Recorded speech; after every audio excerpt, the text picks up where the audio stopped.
नमस्कार, मैं हूं सुचिस्मिता और आप देख रहे हैं मिरर मीडिया।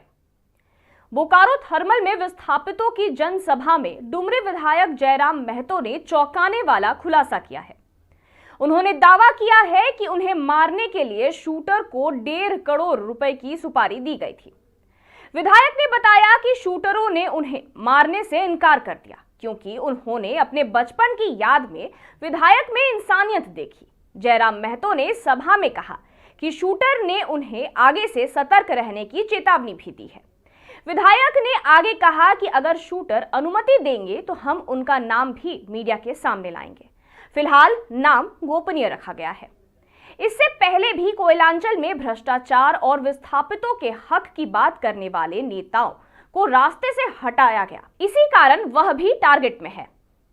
जयराम महतो ने कहा कि वे जल, जंगल और जमीन के मुद्दों पर लगातार आवाज उठाते रहे हैं और कोयलांचल में चल रहे अवैध कारोबार की जानकारी देते रहे हैं। उन्होंने भ्रष्टाचार में लिप्त लोगों पर गंभीर आरोप लगाते हुए कहा कि यह वही लोग हैं जो कोयले और खनिज संपदा के अवैध कारोबार में शामिल है। विधायक ने झारखंड सरकार के विस्थापित आयोग की स्थापना की तारीफ करते हुए कहा कि सदन में लगातार उठाए गए सवालों के कारण सरकार ने आयोग बनाया। उन्होंने विस्थापितों को उनका हक मिलने की जरूरत पर जोर दिया। एक बात जान लो, आप भी जानते हैं सबसे ज्यादा संकट में कोई है तो जयराम महतो है, लेकिन उसके बावजूद वो अपनी जान हथेली में रख के आपके बीच आता है, ताकि मैं भी मानता हूँ अगर आज हम लोग नहीं जागे तो हमारे पास एक जमीन नहीं बचेगा, हम दर बदर की ठोकरें खाएंगे, हम बेघर हो जाएंगे। इसलिए तुम्हें इसलिए लड़ना है कि बाल बच्चों का भविष्य सुरक्षित हो सके।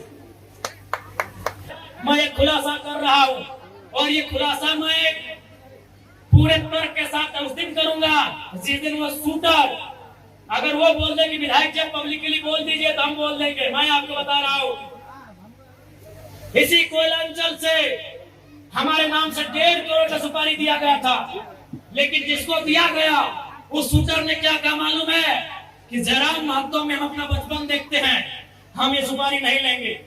उसने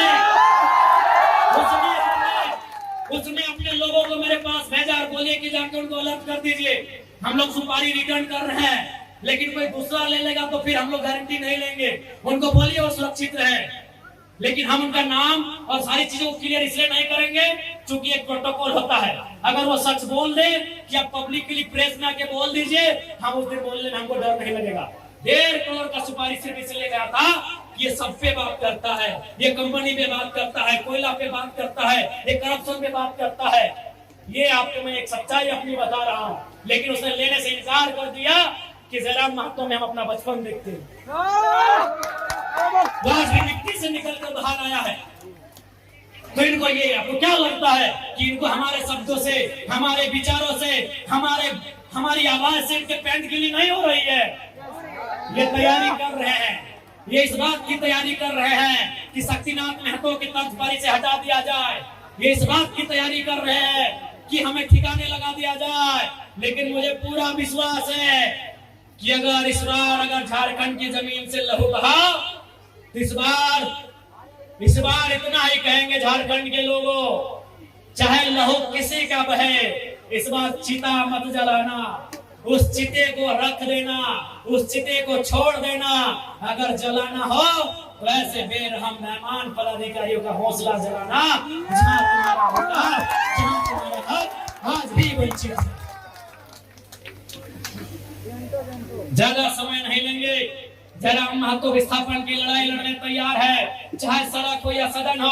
आपने देखा होगा, सबसे पहले मैं माननीय मुख्यमंत्री और दीपक बिरवा जी को धन्यवाद दूंगा कि आज एक बुलंद आवाज विधानसभा में उठने के बाद उन्होंने विस्थापन आयोग का गठन तो किया, लेकिन उसका अध्यक्ष और समिति का विस्तार कब होगा ये मुख्यमंत्री जी को तय करना होगा, जल्द करना होगा।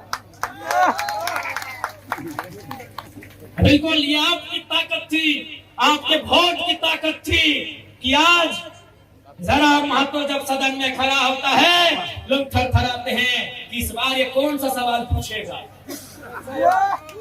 लोग थरथराते हैं कि इस बार कौन सा सवाल पूछेगा।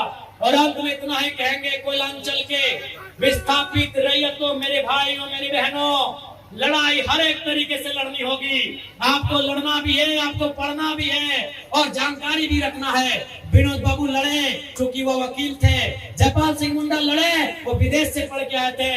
अरे भारत की आजादी को पढ़िए ना, Gandhi barrister, Nehru barrister, Patel barrister, Netaji Subhash Chandra Bose ICSE में टॉप करने वाले। आईसीएस मतलब जिस समय होता यूपीएससी, उस समय आईसीएस था, Indian Civil Service. Netaji Subhash Chandra Bose कौन थे? इंडियन सिविल सर्विस के एग्जाम को पास करने वाले थे, यानी उस समय के कलेक्टर बनने वाले थे नेताजी बोस। गांधी कौन थे? Who was Gandhi? Who was Ambedkar? Barrister. आप जितने बड़े क्रांतिकारी नेताओं का नाम लेंगे आपको पता चलेगा बहुत पढ़े लिखे थे। गांधी वाजे बैरिस्टर, अंबेडकर वाजे बैरिस्टर, नेहरू वाजे बैरिस्टर, पटेल वाजे बैरिस्टर, सभी पढ़े लिखे लोग थे। और नेताजी उस समय के डीसी मान लीजिए ना, आज के डीसी, आज जो डीसी का है वही नेताजी बोस को मान लीजिए, उस परीक्षा को पास करने वाले नेताजी। इसलिए पढ़ना भी होगा, तुम्हें जानना भी होगा, तुम्हें अध्ययन करना होगा, तभी इस लड़ाई को सार्थक कर पाएंगे। क्योंकि रात हो जाएगी और हमको भी लगता है आ जाएगा।